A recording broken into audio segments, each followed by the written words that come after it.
Hi everyone, Amy here, and welcome to episode 4 of From PTSD to a Graduate Degree. Coming up in this episode, I'm going to talk about several things. 1, how I've been working to stay stable. 2, how studying science anchors my creativity. 3, a diet that causes no suffering. And 4, an email I wrote requesting to be interviewed on a podcast to discuss my life as a survivor. So I'll start with topic 1, stability. All right, so now that I'm off from school for the summer, it's been a bit harder to stay grounded. School helps to center me. Plus, I'm really just excited about my potential future and that, it's possible I can actually do something with my life. Provided I stay stable. Also, since I'm so into the AI and constantly collaborating with it, the feedback it gives me often has all these creative ideas which can kind of pull me in all different directions at once. So anyway, this kind of ungrounded energy is a hallmark of PTSD. So for me though, as fun as the creative energy is, if it keeps going on at this rate, it often just leads to flashbacks. So I had to address it. So both yesterday and today, I stopped everything I was doing and just went and took a walk. And then I came back and studied chemistry. And that's really grounding because it forces you to slow down, really focus on it, which brings that energy down. So yeah, I was able to recenter myself, which is great. I'm hoping to be able to retrain my brain. If every time I start to feel ungrounded, I stop what I'm doing and go recenter by walking or studying or whatever I do, that I'm hoping my brain will eventually start to do it automatically. We'll see. So I've got 3 more topics I want to discuss, but first, it's time for a fun science fact.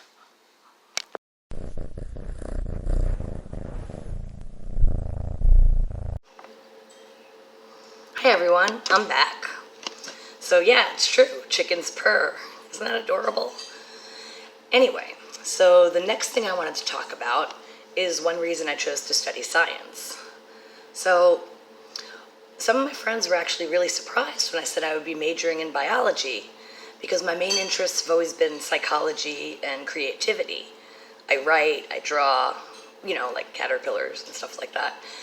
And a lot of people have told me I'm very talented, and I am, but it's not really gotten me anywhere, in terms of a career or anything like that. Talented artists are a dime a dozen. So I chose to study biology. Science is tangible, it's rigorous. It offers a way to ground my creativity in something that adds legitimacy and opens doors for me in the real world. Besides, I want to go into synthetic biology, and what's more creative than that, right? So, okay, on to the next subject. It's a totally different note, but related to biology. I sometimes think about what the main root cause of suffering is. And I think one of them is due to the fact that most organisms need to consume each other in order to survive. So, except for autotrophs that can photosynthesize, the rest of us need to kill to get our food. So, for a few years, in the back of my mind, I've been trying to come up with a diet that would cause no suffering. And here's what I've come up with. All right. So, without causing any suffering or death, we can actually have fruits because they're specifically created by plants to be eaten so that their seeds will be dispersed. So we can have fruit. Milk. As long as the animals are treated well, consuming their milk doesn't cause them any harm. Eggs, because unfertilized eggs don't carry any life. Nuts, seeds, and beans. These can be gathered without killing the plant. And some vegetables. You might think, all vegetables. But no, plants don't turn away from the sun. They want to live too. But some vegetables might qualify, like perennials that regrow after harvest. So anyway, as it turns out, a diet based on just those things would come really close, but not quite all the way to meet all of our nutritional needs. we'd still be deficient in vitamin B12, vitamin D, iron in heme form, omega-3 fatty acids, iodine, and zinc. Now, eggs and sunshine, in the case of vitamin D, do contain some of these, but not quite enough.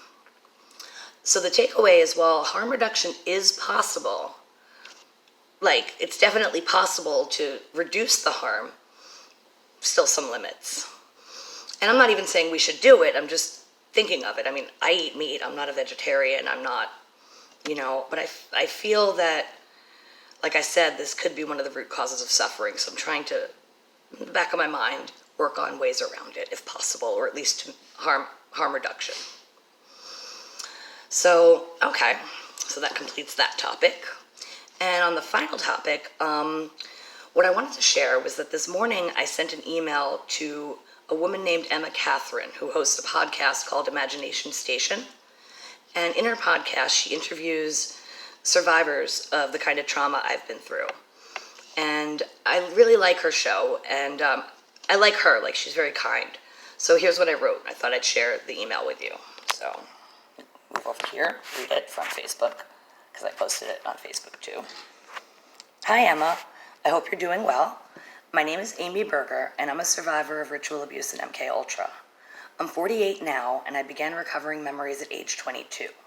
So healing has been a long, complex journey. Fortunately, I've been in a stable place lately.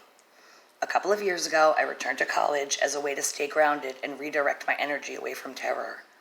It's made a huge difference. I'm now a senior at Worcester State University, majoring in biology with a 3.77 GPA, and I plan to pursue a double graduate degree in biotechnology and artificial intelligence at WPI. Hold on, water. Much to my own surprise, I've started to believe I may actually have a future I never thought was possible.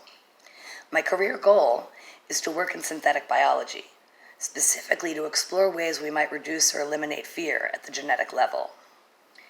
I'm writing because I admire the compassion and thoughtfulness you bring to your interviews with survivors. Your kindness and respect for their stories are rare and deeply appreciated, and I'd love the chance to be a guest on your show. I also recently launched a YouTube series called From PTSD to a Graduate Degree. Yes, here we are. Where I share what it's like to pursue academic goals while living with PTSD. And I sent her the link to the channel. Thank you so much for considering my message. Hope to hear from you soon, Amy. So, Aaron my fiance's over there. He's watching me record. He likes my letter. He just said, very nice. I don't know if you heard him in the background. Anyway, that's really all I got for you today. Working on all my projects. I'll update when I have more news. Please like, subscribe, and comment. What do you think of these topics? What are your thoughts on this? I'd love to hear from you. Don't be shy. I don't bite. Anyway, I really appreciate you watching. I hope you enjoyed it, and talk to you soon. Take care.